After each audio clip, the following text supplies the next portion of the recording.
Yo, what's going on, growers? Welcome back to the channel. Today we're talking about something that can ruin your entire grow if you don't stay on top of it, and that's mold during the early flowering stage. Right now, the buds are just starting to develop, and while they still look small, this is actually one of the most important times to start thinking ahead. Mold doesn't usually appear overnight. It builds up from poor conditions over time. In this video, I'm going to show you exactly what I'm doing to help prevent mold and how I'm keeping my environment under control, and a few simple habits anyone can follow. So as of right now, the plants are stretching, new bud sites are forming, and every day the plants are becoming a little denser. As they continue growing, airflow naturally becomes more restricted inside the canopy. If you wait until late in flower to improve airflow or humidity, you're already behind. That's why I like getting everything dialed in now. The first thing I focus on is airflow. I want fresh air constantly moving around the plants, not blasting directly onto them, but moving around through the tent. Moving air helps prevent moisture from sitting on the leaves and around the developing buds.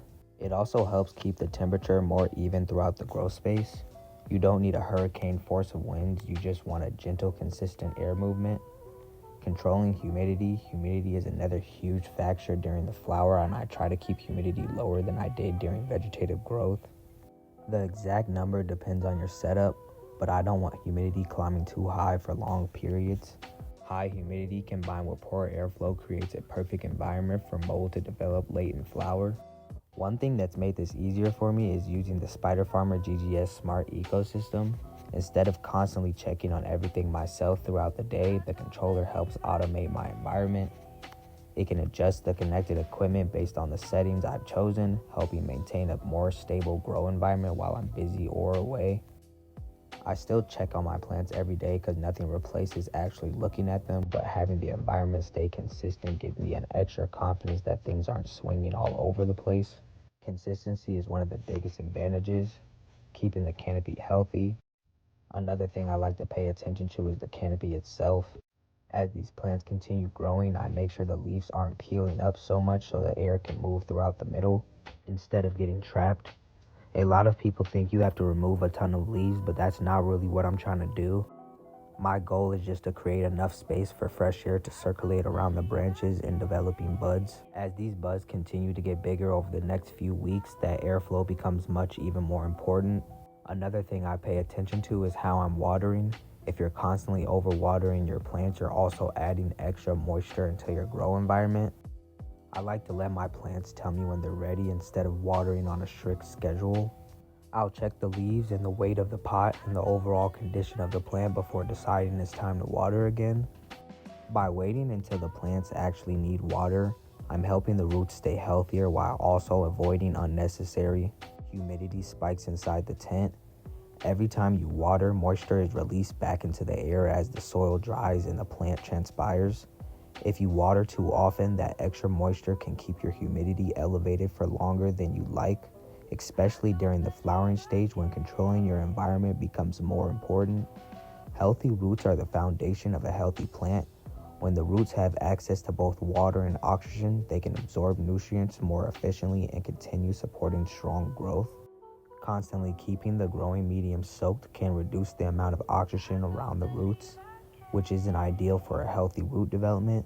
That's why I try to find a balance instead of assuming more water is always better. I've learned that patience is one of the biggest skills you can have as a grower. It can be tempting to water just because it's been a few days, but I've found it's much better to slow down, expect the plant, and let it tell you what it needs. Every grow environment works different, so what works for one person might not be the best approach for someone else. At the end of the day, watering isn't just about keeping the soil wet, it's about giving the plant exactly what it needs at the right time. The more attention you pay to your plants, the easier it becomes to recognize their signals before they become problems. Over time, you'll start building your confidence in decisions instead of relying on a calendar that can lead to more consistent growth from the beginning to flower all the way through harvest. As you spend more time observing your plants, you'll begin to notice the small signs they give you, whether they're asking for water, showing healthy growth, or letting you know something in the environment needs to change.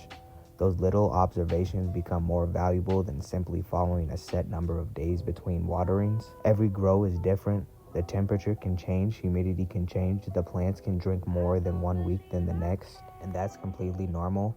Learning to adjust based on what you're actually seeing instead of what a calendar says is one of the biggest steps towards becoming a better grower. The more experience you gain and the more natural these decisions become. Instead of second guessing yourself, you'll start trusting what the plants are telling you because you've seen how they respond over time. That confidence can lead to healthier plants, more consistent growth, and fewer problems throughout the flowering stage. At the end of the day, growing is about a learning experience. Every grow teaches you something new, and every mistake helps you improve on the next run. One big thing I've learned is that preventing mold isn't just about doing one thing perfectly. It's about doing a lot of small things consistently. Your airflow, your humidity, your temperatures, and even your lighting is working together to create an environment your plants are growing in. Lighting is a perfect example of that. Your grow light is what drives your plant's growth, but it also creates heat. If your light is too close to the canopy or you're running too intensely for your setup, the temperature inside the tent can start climbing. Higher temperatures don't automatically cause mold, but they can definitely throw your environment out of balance. As temperatures rises, your plants transpire more, meaning they release more moisture into the air. If that moisture isn't being exchanged with fresh air or managed properly, humidity can start building up around the canopy. As your plants get deeper into flower, the canopy becomes much thicker.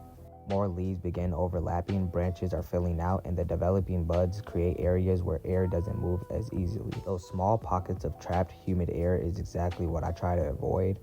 That's why I spend time spreading out my branches, making sure the middle of the plant isn't completely packed with leaves, and allowing fresh air to move throughout the entire canopy instead of just across the top. Another thing I noticed is that your environment can change throughout the day without you even realizing it. The temperature might be different during the lights on than it is lights off. Humidity can spike after watering or when the plants are even drinking heavily. That's why I don't just check on my grow once and assume everything is good for the rest of the day. I like checking in on the plants regularly because catching a small environmental change earlier is much easier than trying to change a bigger problem later on.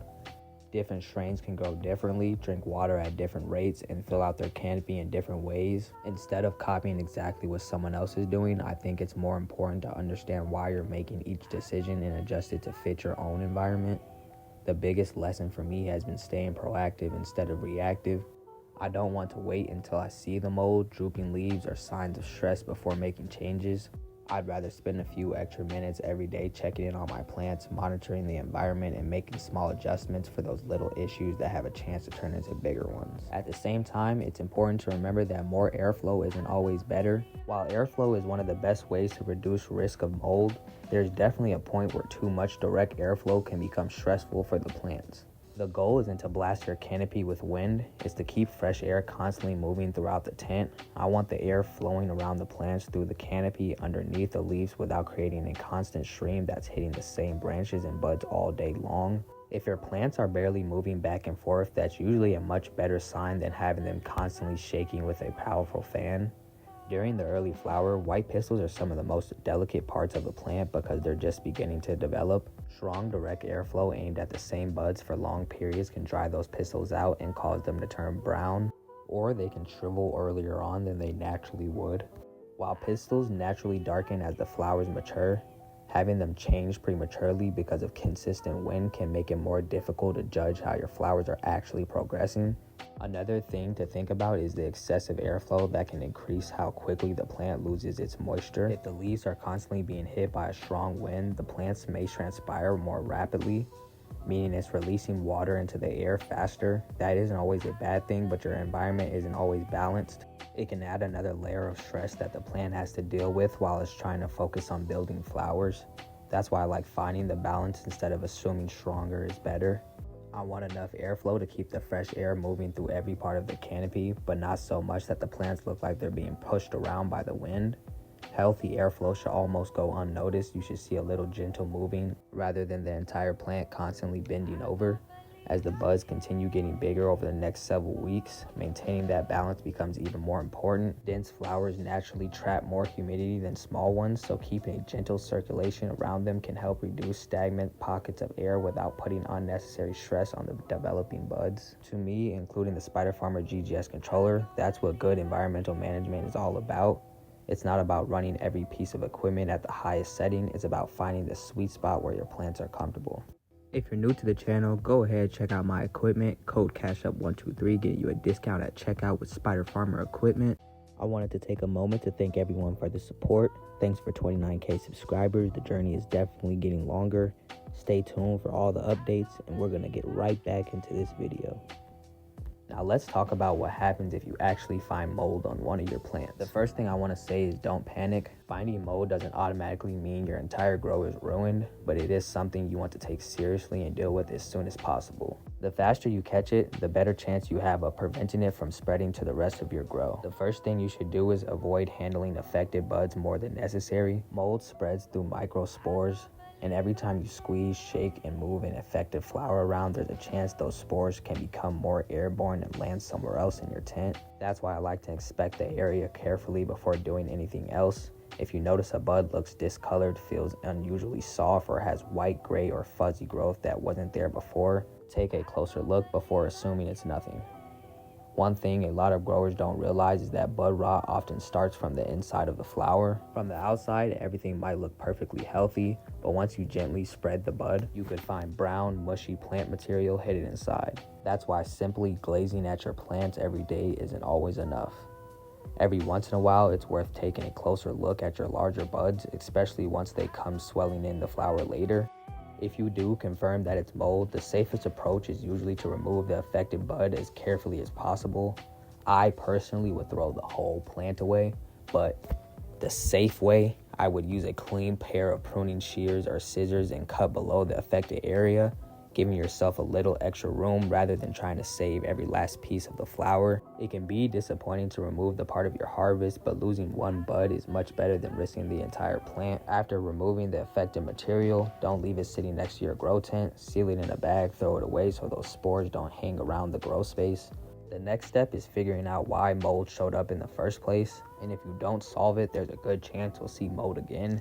Ask yourself a few questions. Has the humidity been staying too high? Is your canopy getting too dense for the air to move around?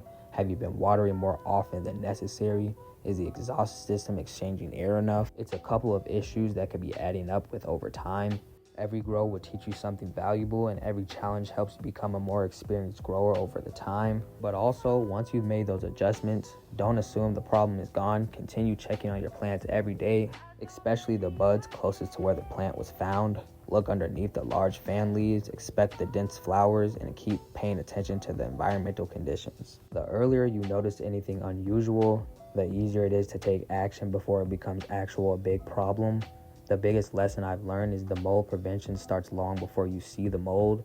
Preventing it starts with a healthy environment, keeping it that way every single day, good airflow, proper watering, keeping your temperatures and humidity under control, and consistently inspecting your plants all work together. None of those things by themselves will completely eliminate the risk, but together they can greatly reduce the chances of mold becoming a serious issue. Growing is all about paying attention to those little details. The more consistent you are with your daily routine, the easier it becomes to spot changes before they turn into real problems. And even after doing something or something goes wrong, don't let it discourage you. Every grow teaches you something valuable. Every challenge helps you become a more experienced grower. Make sure y'all stay tuned for these next upcoming videos. Like, subscribe. Don't forget to drop a comment down below on what you want next. Please enjoy this ending, a quick time-lapse video of how the grow has been going. And we are out.